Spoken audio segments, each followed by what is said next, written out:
Bapak dan Ibu, seandainya saat ini kami mohonkan untuk menuliskan 5 hal yang menjadi sumber kebahagiaan, maka kami bisa memastikan salah satu di antaranya adalah memberi atau membantu saudara-saudara kita yang membutuhkan. Mengapa demikian? Pada kesempatan ini kita akan bahas Charity the Power of Giving bersama saya, Setio Iswoy.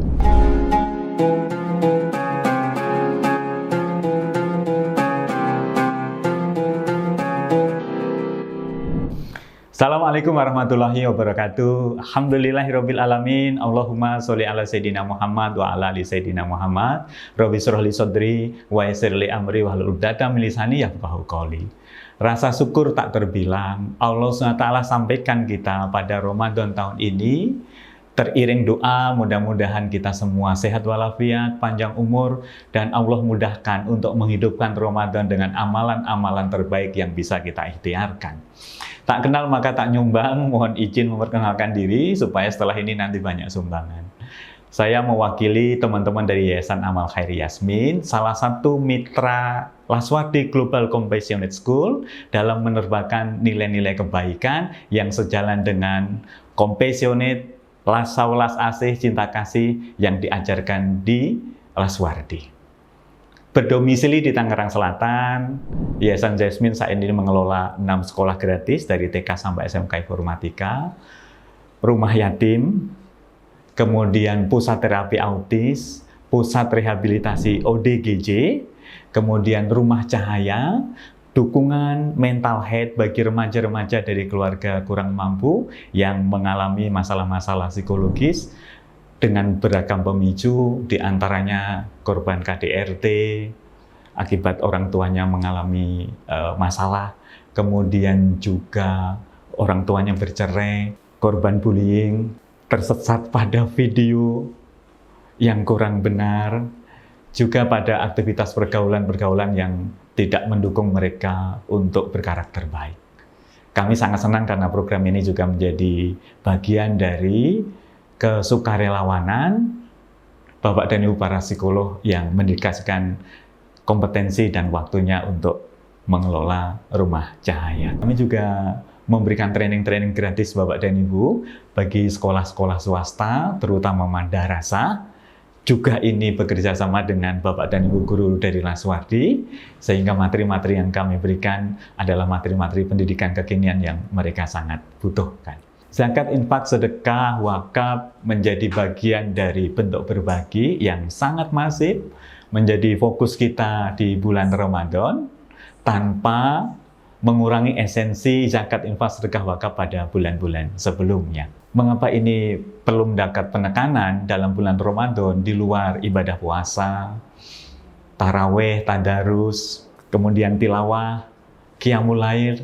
Karena dengan berbagi, dengan zakat, infak, sedekah, barokahnya luar biasa, termasuk di dalamnya mensucikan jiwa kita. Di luar zakat, infak, sedekah, dan wakaf, pasti ada bentuk-bentuk berbagi yang menarik yang bisa kita lakukan. Dalam kisah yang ditulis Pak Edar Bagir dalam buku Islam, Risalah Cinta dan Kebahagiaan, presenter ternama Oprah Winfrey melakukan penelitian sosial, mengundang 100 orang kaya, dan mereka diminta menyisihkan sebagian dari uang rekreasi yang akan digunakan berlibur di akhir tahun.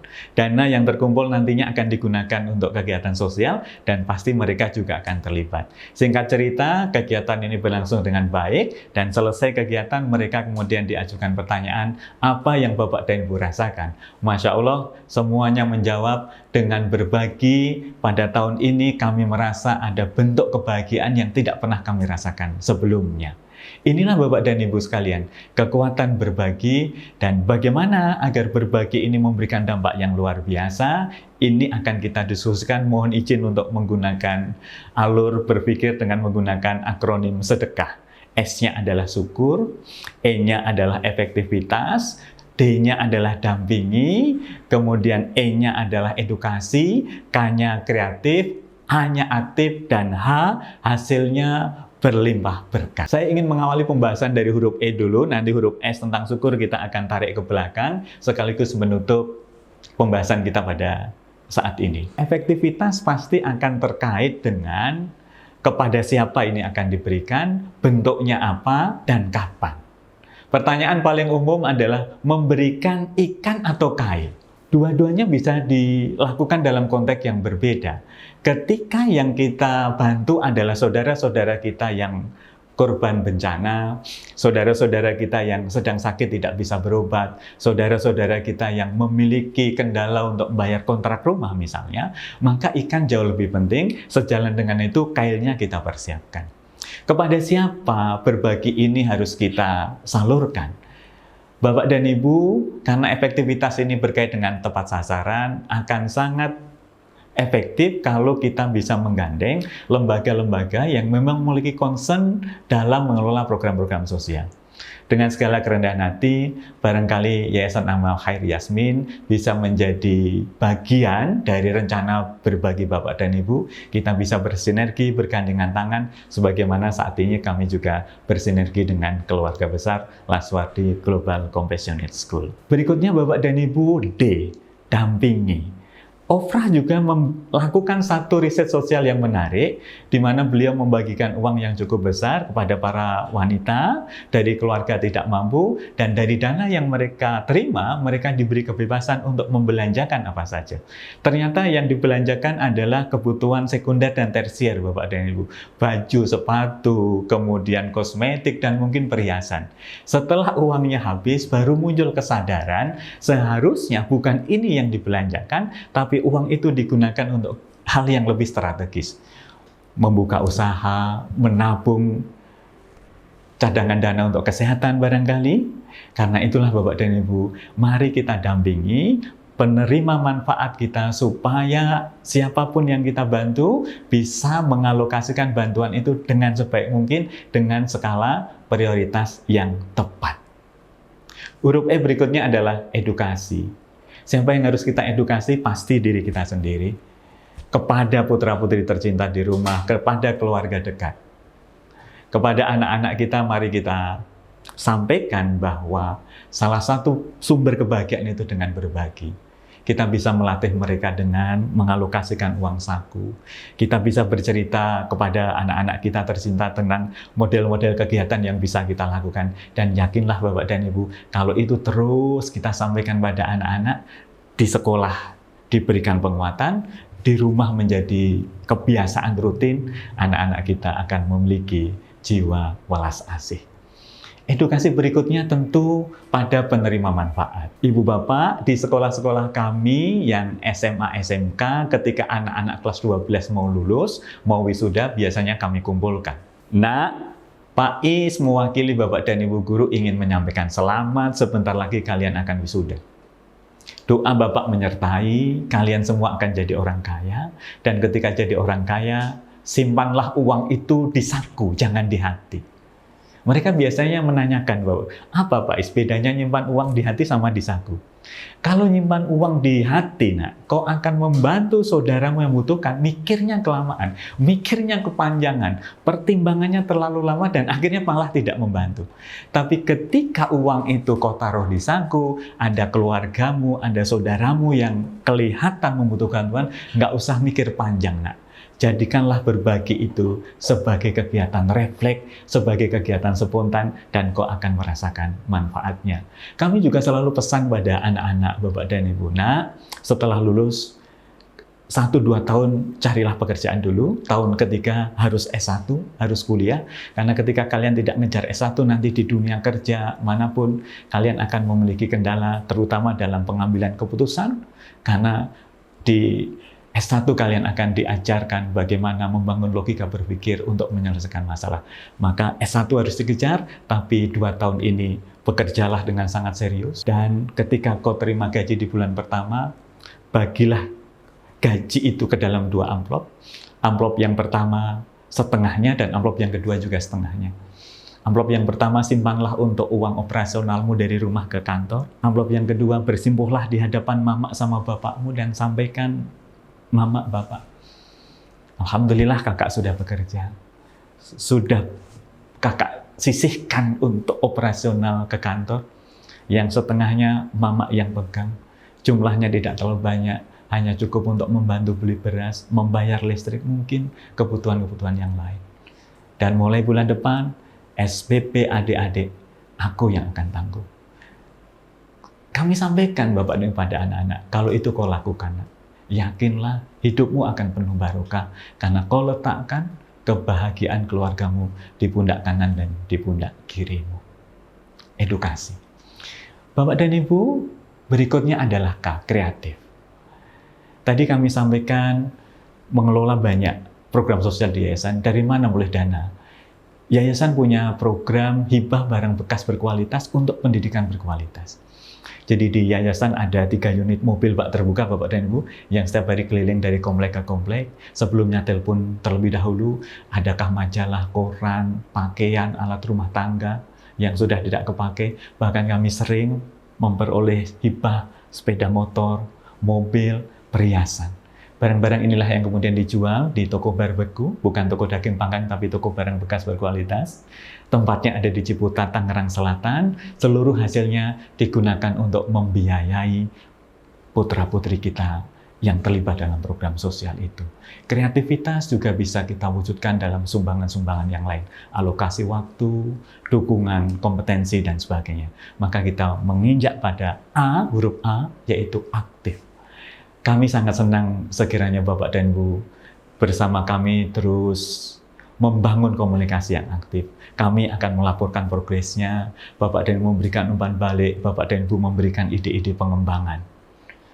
Dan yang tidak kalah penting, Bapak dan Ibu para donatur juga bisa terlibat dalam program-program sosial. Salah satu kendala bagi anak-anak kami, Bapak dan Ibu, adalah kepercayaan diri.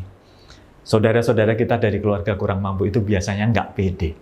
Tapi kami selalu menjaga, tidak pernah sekalipun menyampaikan pada mereka, anak kamu ini berasal dari keluarga duafa, kamu ini berasal dari keluarga tidak mampu, kalian harus A, B, C. Kata-kata dari keluarga tidak mampu, keluarga duafa itu tidak pernah kami sampaikan pada anak-anak, karena itu akan melemahkan kepercayaan dirinya. Tapi yang kami bangun adalah harapan di masa depan, keberanian untuk bermimpi, keberanian untuk mengambil resiko. Maka dalam bentuk aktif, kita senantiasa meminta bantuan para donatur untuk datang ke sekolah, untuk datang ke program-program kami, memberikan motivasi kepada anak-anak.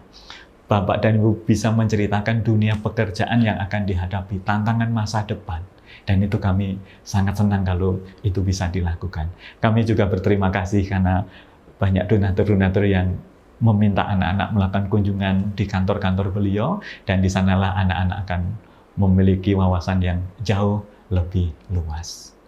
Terakhir, ketika seluruh rangkaian mulai dari efektivitas kita perhatikan, kemudian kita mendampingi, kita mengedukasi, kita melakukan program-program yang kreatif, harapannya hasil berlimpah berkah akan kita capai.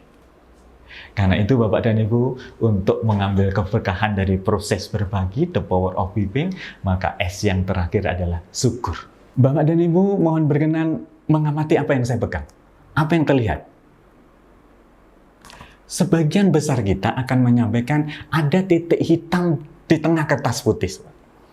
Dan sebagian kecil akan mengatakan ada kertas putih yang lebih luas. Bapak dan Ibu, inilah syukur.